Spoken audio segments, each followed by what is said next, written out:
Poutine a également annoncé que la Russie était dans les phases finales du développement de la torpille drone atomique Poséidon et de son missile de croisière Burevestnik, qui est propulsé par des réacteurs atomiques miniatures. Le Poséidon est conçu pour exploser près des côtes ennemies et provoquer un tsunami radioactif. Bienvenue à l'émission Marquer la fin des temps. Vous savez, les événements prophétiques actuels de la fin des temps projettent leurs ombres devant eux au Moyen-Orient comme jamais auparavant.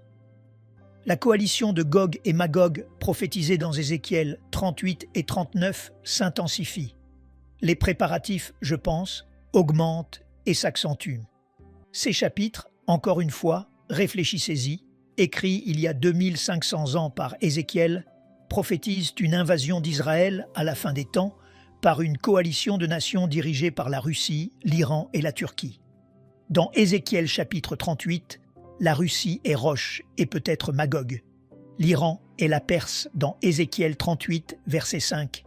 Et il se passe actuellement des événements majeurs en Russie et en Iran qui s'intensifient, alors que le terrain pour leur invasion d'Israël à la fin des temps progresse, je pense, à grands pas. Ainsi, dans la vidéo de cette semaine, ce que je veux faire, c'est me concentrer sur deux développements majeurs en Russie, incluant également l'Iran qui pointe vers la guerre de Gog et Magog. Le premier dont nous allons parler est que la Russie a fait des annonces majeures concernant de nouvelles armes incroyablement puissantes qu'elle prétend être disponibles plus tard cette année et qui pourraient véritablement changer la donne mondiale. Et deuxièmement, selon une nouvelle choquante, il est rapporté que certains des hauts dirigeants iraniens pourraient envisager de s'enfuir en Russie pour leur sécurité si les choses commençaient à se fracturer et à s'effondrer là-bas en Iran.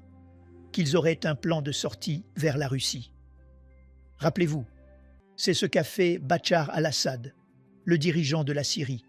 Lorsque son régime est tombé en Syrie, il est allé en Russie. Et donc, la présence de ces dirigeants iraniens en Russie, s'ils s'y rendent, pourrait être l'étincelle qui, à l'avenir, entraînera la Russie dans une attaque contre Israël. C'est un développement vraiment stupéfiant dont je veux vous parler. Avant d'approfondir le sujet de cette semaine, permettez-moi de vous donner un bref aperçu de ce que nous ferons dans la seconde moitié de l'émission, à savoir la suite de notre exposition du livre de l'Apocalypse.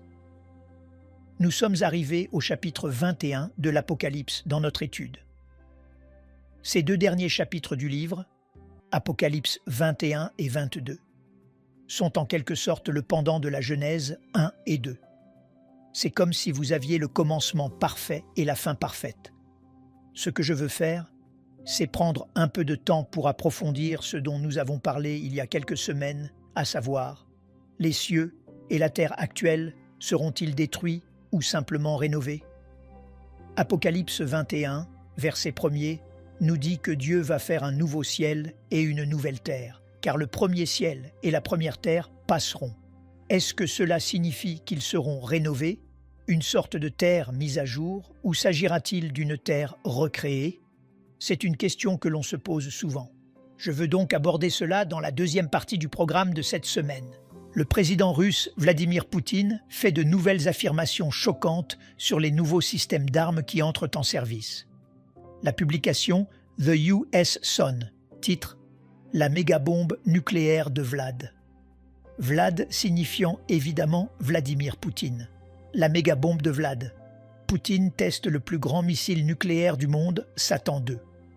Il est appelé Satan II devant les médias russes fanatiques et l'on y voit Downing Street, l'adresse du Premier ministre du Royaume-Uni, de l'Angleterre, être pulvérisée et décimée par ce missile. Évidemment, ce n'est qu'une sorte de simulation qu'ils ont faite, mais c'est une scène saisissante. Downing Street, le lieu où vit le Premier ministre du Royaume-Uni, est soufflé et anéanti par ce missile.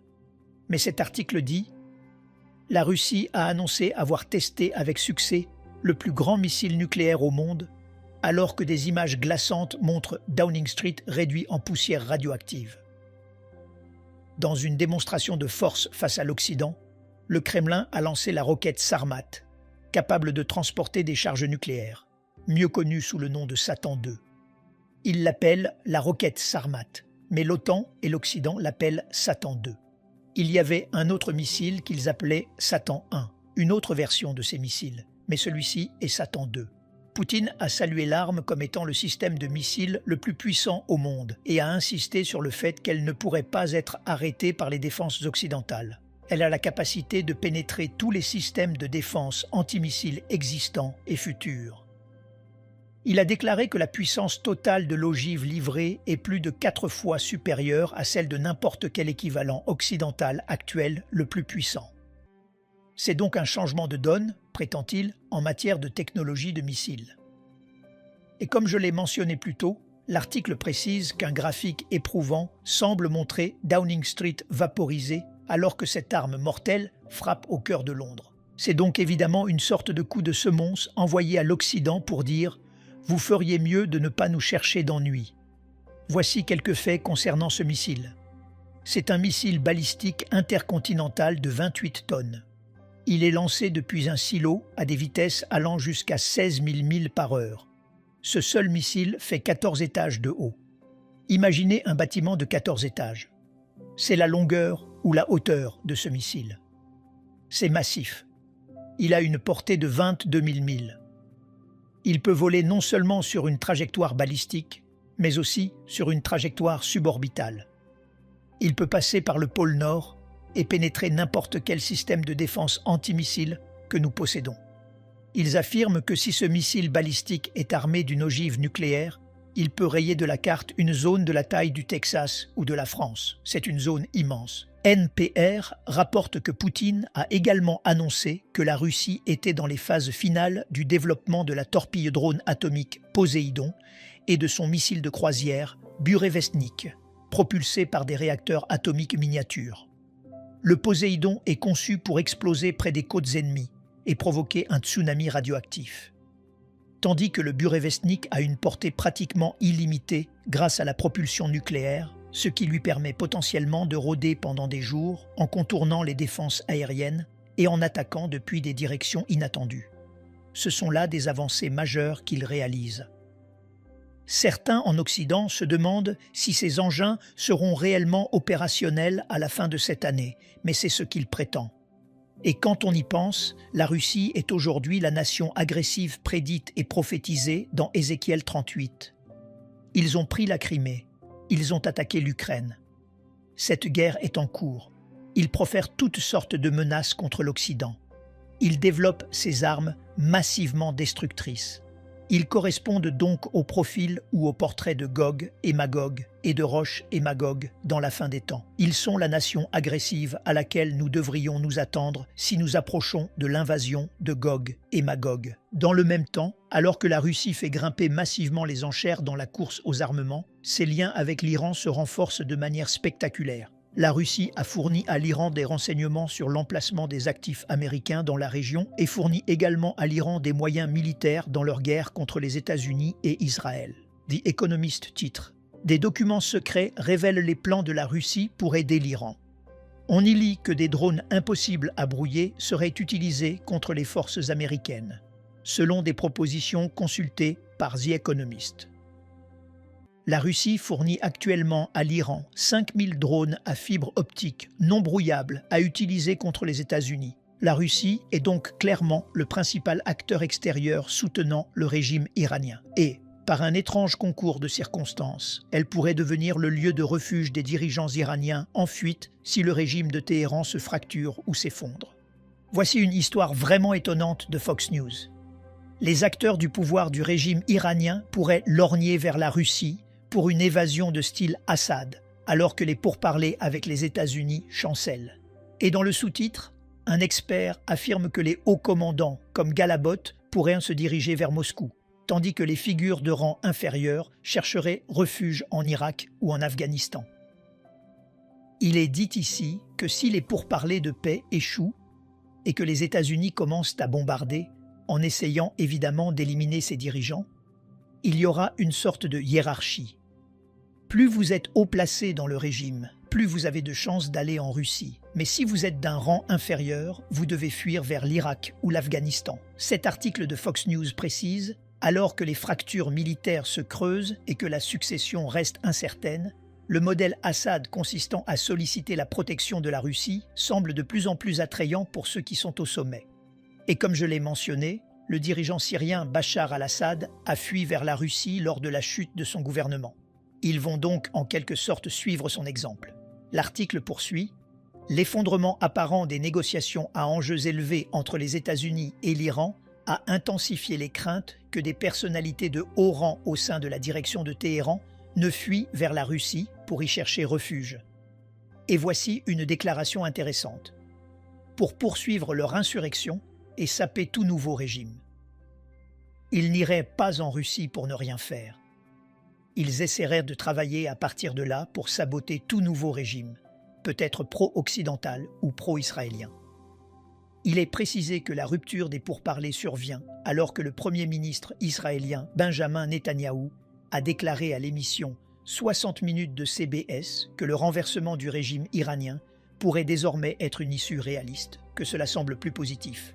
Il a noté que tout effondrement démantèlerait l'échafaudage du réseau mondial de terrorisme par procuration de Téhéran, mettant également fin potentiellement à l'influence du Hezbollah dans la région. Alors, pourquoi ces dirigeants iraniens fuiraient-ils vers la Russie? Beaucoup disent que cela les ferait paraître terribles, comme des lâches, qu'ils ne sont pas là à attendre la venue du Mahdi. Mais évidemment, leur instinct de conservation va prendre le dessus. Ils iront là-bas pour la protection et la sécurité, mais aussi, je pense, parce qu'ils bénéficieraient en Russie des ressources de renseignement nécessaires pour saboter ce qui se passe en Iran. Prophétiquement, je pense que cela fait partie de la préparation de la coalition à venir. La Russie continue de forcer la main dans la course mondiale aux armements, agitant souvent la menace d'une guerre nucléaire. Aujourd'hui, la Russie soutient l'Iran et pourrait devenir le siège d'un régime iranien en exil, qui chercherait à saboter tout nouveau régime en Iran et à mener une insurrection. La Russie pourrait être le lieu de rassemblement des dirigeants du Moyen-Orient qui détestent Israël. Assad y est déjà, le boucher de Syrie. Si ce groupe de dirigeants iraniens s'y rendait à son tour, cela pourrait devenir le quartier général de cette insurrection contre l'Iran et contre Israël. Réfléchissez-y un instant. La présence de nombreux dirigeants iraniens en Russie pourrait servir de catalyseur, à un moment donné dans le futur, pour une coopération russe avec l'Iran dans une invasion contre Israël. Évidemment, ces dirigeants iraniens exerceraient une certaine influence sur les dirigeants russes. Ainsi, un groupe de dirigeants iraniens en Russie pourrait faire partie des crochets dans les mâchoires qui attirent la Russie dans l'alliance de Gog. Ézéchiel 38 parle de ces crochets qui vont entraîner la Russie dans cette alliance avec ces nations islamiques pour attaquer Israël. Et quand on y pense, un groupe de dirigeants iraniens radicaux menant des actions de sabotage contre un régime en Iran pourrait vraiment avoir une influence puissante sur les dirigeants russes pour qu'ils rejoignent cette coalition. Le lien étroit entre la Russie et l'Iran est, je pense, un signe majeur des temps. Il s'accentue, il s'intensifie. Ce sont deux des trois acteurs majeurs de la coalition de Gog, et ils sont aujourd'hui des alliés plus proches que jamais dans l'histoire, exerçant une forte influence l'un sur l'autre de toutes sortes de manières. La Russie et l'Iran sont actuellement impliqués dans des guerres. Tous deux refusent de reculer. Tous deux ont de plus grandes ambitions territoriales. Et tous deux coopèrent contre les États-Unis et Israël.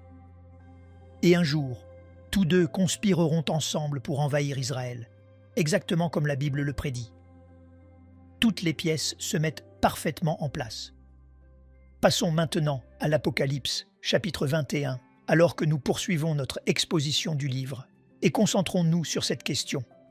Le ciel et la terre actuelle seront-ils détruits pour laisser place à un nouveau ciel et une nouvelle terre, ou seront-ils simplement rénovés?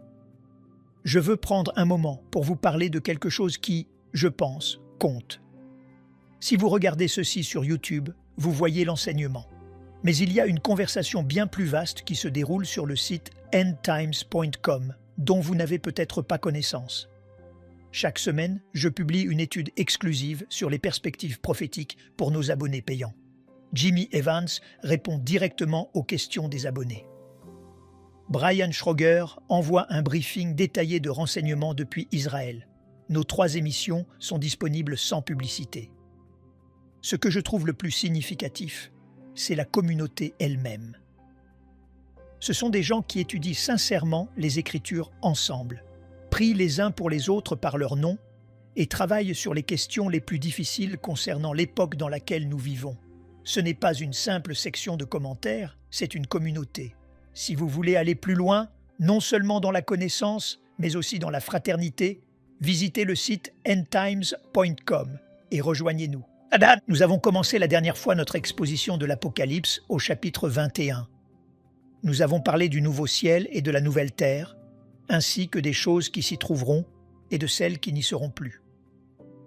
Mais je vais revenir un instant en arrière et répondre plus en détail à cette question. Le ciel et la terre actuelle seront-ils détruits ou simplement rénovés? Apocalypse 21 et 22 constituent la fin du récit biblique. Ces chapitres sont les derniers pendants de la Genèse 1 et 2. Tout boucle la boucle.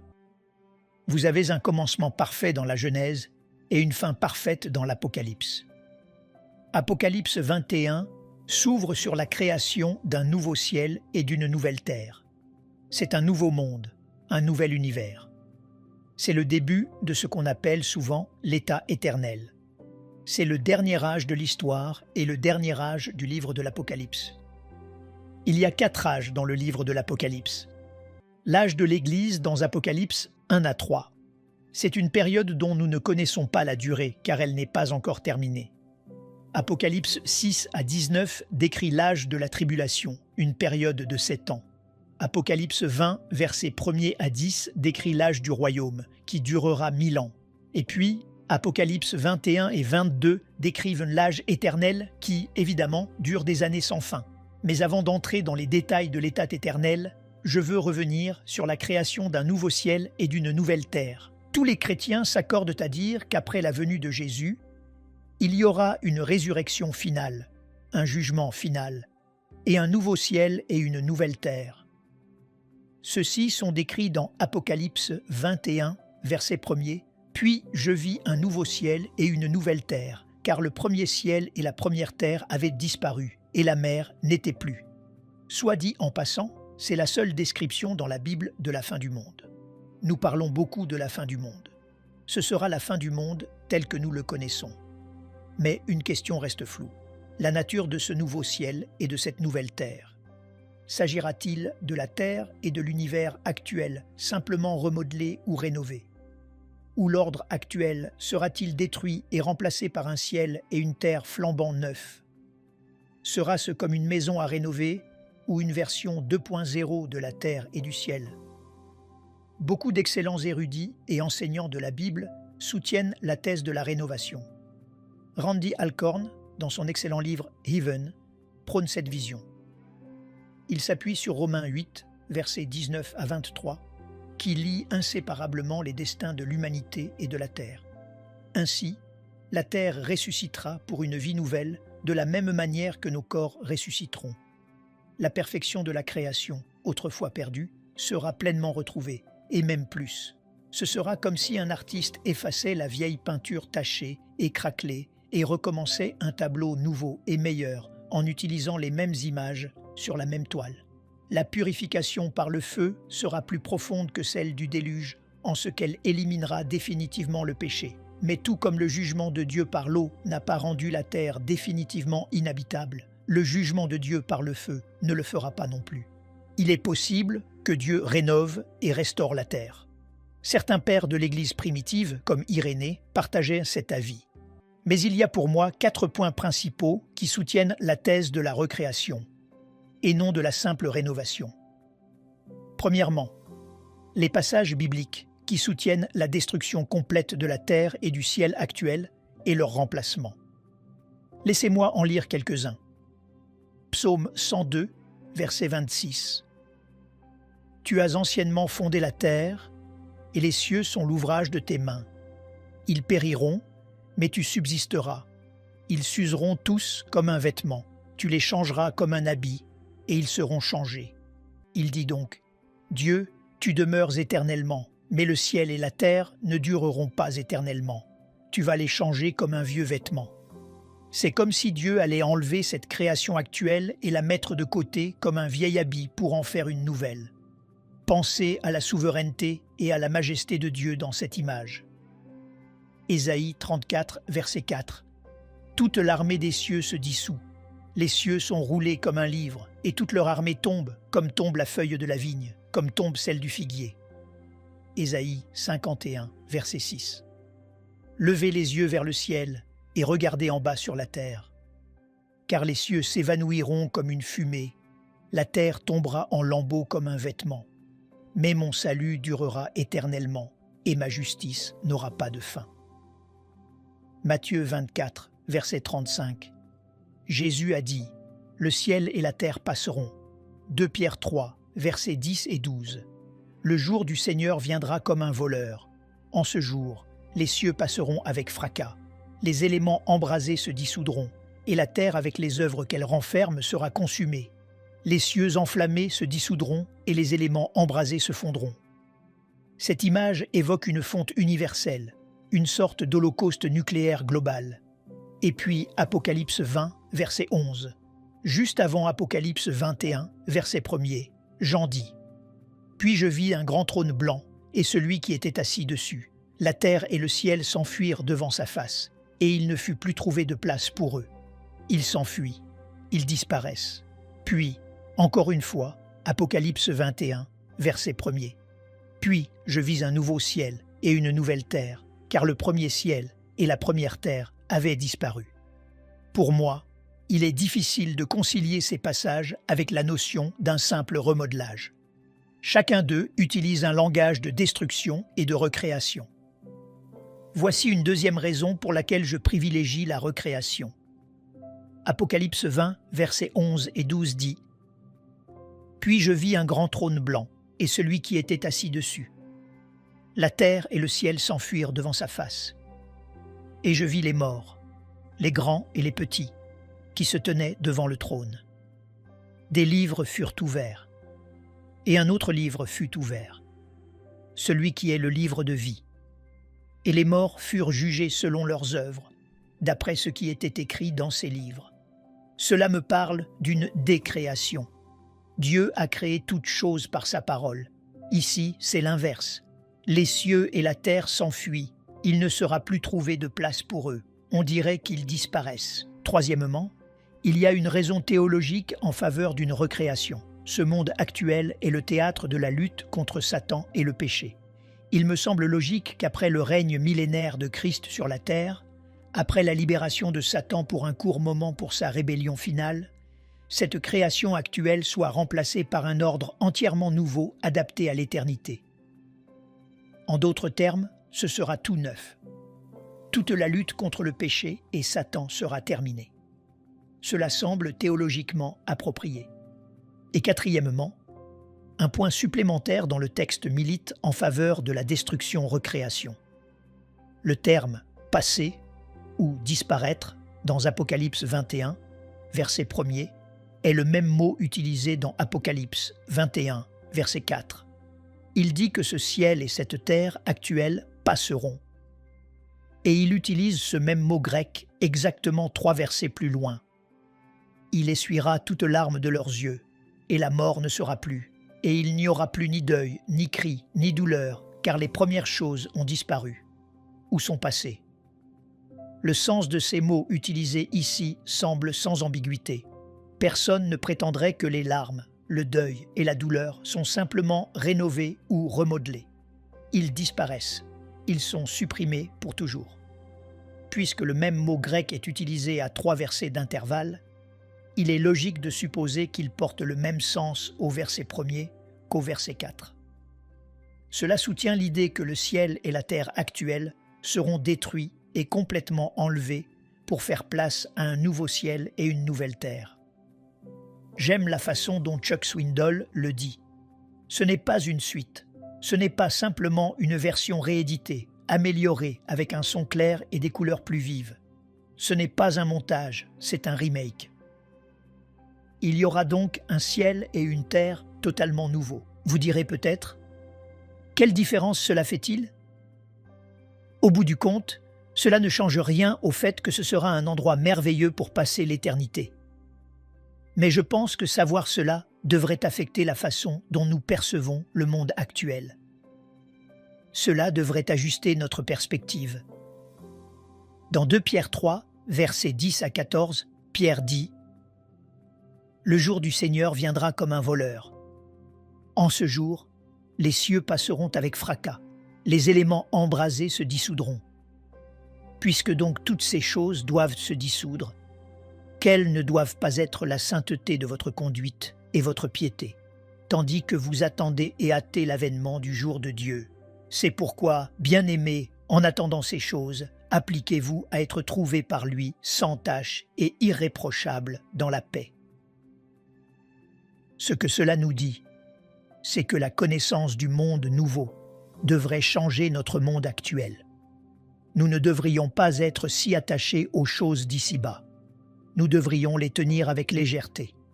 Ce monde sera un jour détruit. Dieu fera un monde nouveau.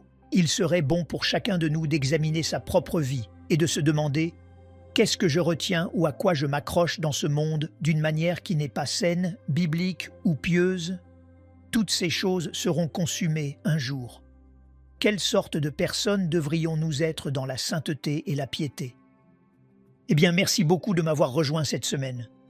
Que Dieu vous bénisse. Nous aimerions vous donner l'opportunité de faire de Jésus le Seigneur de votre vie. Voulez-vous bien prier avec moi? Dites Seigneur Jésus, je me repens de mes péchés. Viens dans mon cœur. Je fais de toi mon Seigneur et Sauveur. Et merci Seigneur pour le baptême du Saint-Esprit en moi. Dans le nom de Jésus. Par cette simple prière, nous croyons que le Saint-Esprit vous conduit sur le chemin de la nouvelle naissance. Allez dans une bonne église dont le fondement est la parole de Dieu, passez par les eaux du baptême et donnez à Dieu la première place. Nous espérons de tout cœur que ce message vous encouragera. Si vous connaissez quelqu'un qui puisse être encouragé, s'il vous plaît, envoyez-le lui pour nous aider à atteindre plus de gens et à propager l'Évangile. Édifions le corps de Christ ensemble. Appuyez sur la cloche des notifications et merci infiniment de nous soutenir en vous abonnant à notre chaîne. N'hésitez pas à laisser vos requêtes de prière dans la section des commentaires. Sachez que même si vous ne voyez pas de réponse à votre requête, que ce soit sur YouTube, email, Facebook ou sur Messenger, nous avons prié pour vous. Nous invitons humblement le corps de Christ à soutenir chaque requête en écrivant une prière dans la section commentaires. Tenez-vous ferme dans la foi avec nous pendant que nous prions. Que la grâce et la paix du Seigneur Jésus-Christ soient avec vous tous et qu'il vous bénisse merveilleusement.